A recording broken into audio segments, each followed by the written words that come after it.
predisposition to a whole range of things that will never become enlivened, depending upon what it is that you're delivering virtually to the cellular membrane through the neurotransmitters and through what we're eating and the environmental toxins. And so it's the environment that is activating our genetic predispositions, rather than if you have the predisposition, it's definitely going to manifest.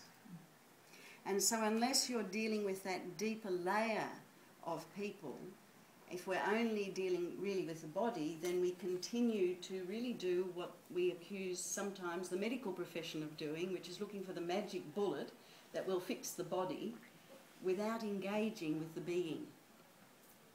And so for me, this was a lifelong passion and curiosity about why things are the way they are.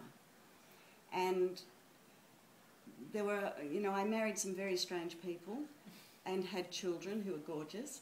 My brother was attempting suicide many times. I got very heavily into drugs at one stage. I was wrongly diagnosed. Well, that's mostly happened since leukemia, but I've been wrongly diagnosed with a whole bunch of other things as well. Not leukemia, that would have been nice had that diagnosis been wrong. And my brother finally did take his own life, and just after that I moved to America with my husband. By then I was already a naturopath and a herbalist and a homeopath, and I went to America to do my yoga and meditation teacher training because I was very interested in that mind-body connection stuff, and yoga actually had more to say about that than naturopathy or anything else. This is back in the 80s, because of course yoga is a science of understanding the relationship between, the interrelationship between the mind and the body and so on.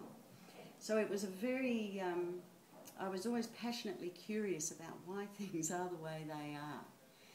And we'd only been in America for 4 weeks when I thought my husband had gone for a long walk, but he'd actually gone back to Australia. And that was a bit of a shock because he took the money as well and left me there with the children. And not long after that, I was diagnosed with acute myeloid leukemia. And that's when everything came unstuck. Because by then I'd been a very strict vegan for 15 years. I'd done several 21-day fasts. I'd done 2 30-day fasts, 2 40-day fasts, and a 60-day fast.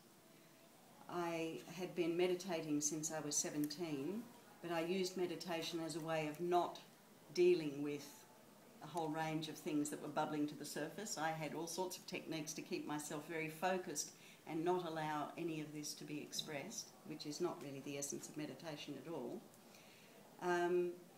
And so here I was meant to know about health, and I was told in September of 1983 that I wouldn't see Christmas of that year. And everything came crashing down.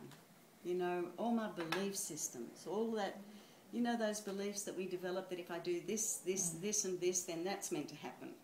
It's like, wrong planet, doesn't work like that. You know, if I'm a really good person and I meditate and I eat a fabulous diet, and but it's fueled by this underlying belief of I have to earn my right to exist, which for me was the pattern that I picked up when I was a very little person on account of Brendan, and just living in his kind of energy, really. And so I ended up in a little cave outside of Assisi in Italy, and the old priest there, Father Ilarino, used to look after me. And the very first night I was there in this tiny little cave, much, much smaller than this table, when I went into that cave, it was like, that's it, I'm not coming out. I'm over life, it's too hard. I don't know how to do a good life. Maybe I can do a good death. And so I set about really being more at peace rather than doing anything to not die. And I think it's a really critical element. You know, we would encourage now, we'd say to people, don't do anything to not die. Don't drink your juice and eat an organic diet and meditate and forgive everyone so you won't die. By all means, drink your juice, meditate, eat a fabulous diet, forgive everyone so you live today well. And then your focus is on living well rather than preventing something.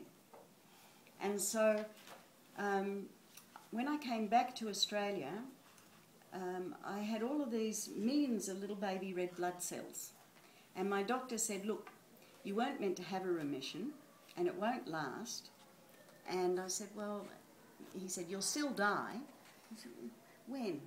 And he said, well, we don't know. It might be a few days, maybe a few weeks before you'll go out of remission. And I actually found that more difficult than when I knew I was going to die, because when you know you're going to die, there are things that you need to say and do and get organised, and I pretty much said and done and organised all of them and had my whole life all packed up in this little suitcase all ready for the big trip. And then the plane got cancelled. And I was faced with, how much do you unpack the suitcase? How much do you live as if you're really going to be here? And so I rang Marcus, actually. After about 3 months, my mother said to me, as mothers do, have you thought of working, dear? Working? How can I start a life again when I've got to be ready to go at any moment? And she said, no, I think you should work. And so I rang Marcus and said, Marcus, and I'm thinking of being a naturopath. I didn't really want to be a naturopath, frankly, because I'd found the whole experience so intense. And I didn't have any words to describe the journey at all at that point. And so he said, look, Emmanuel Varipatis is looking for a naturopath to go into practice with him in Mossman, so that's what I ended up doing, and that was 27 years ago.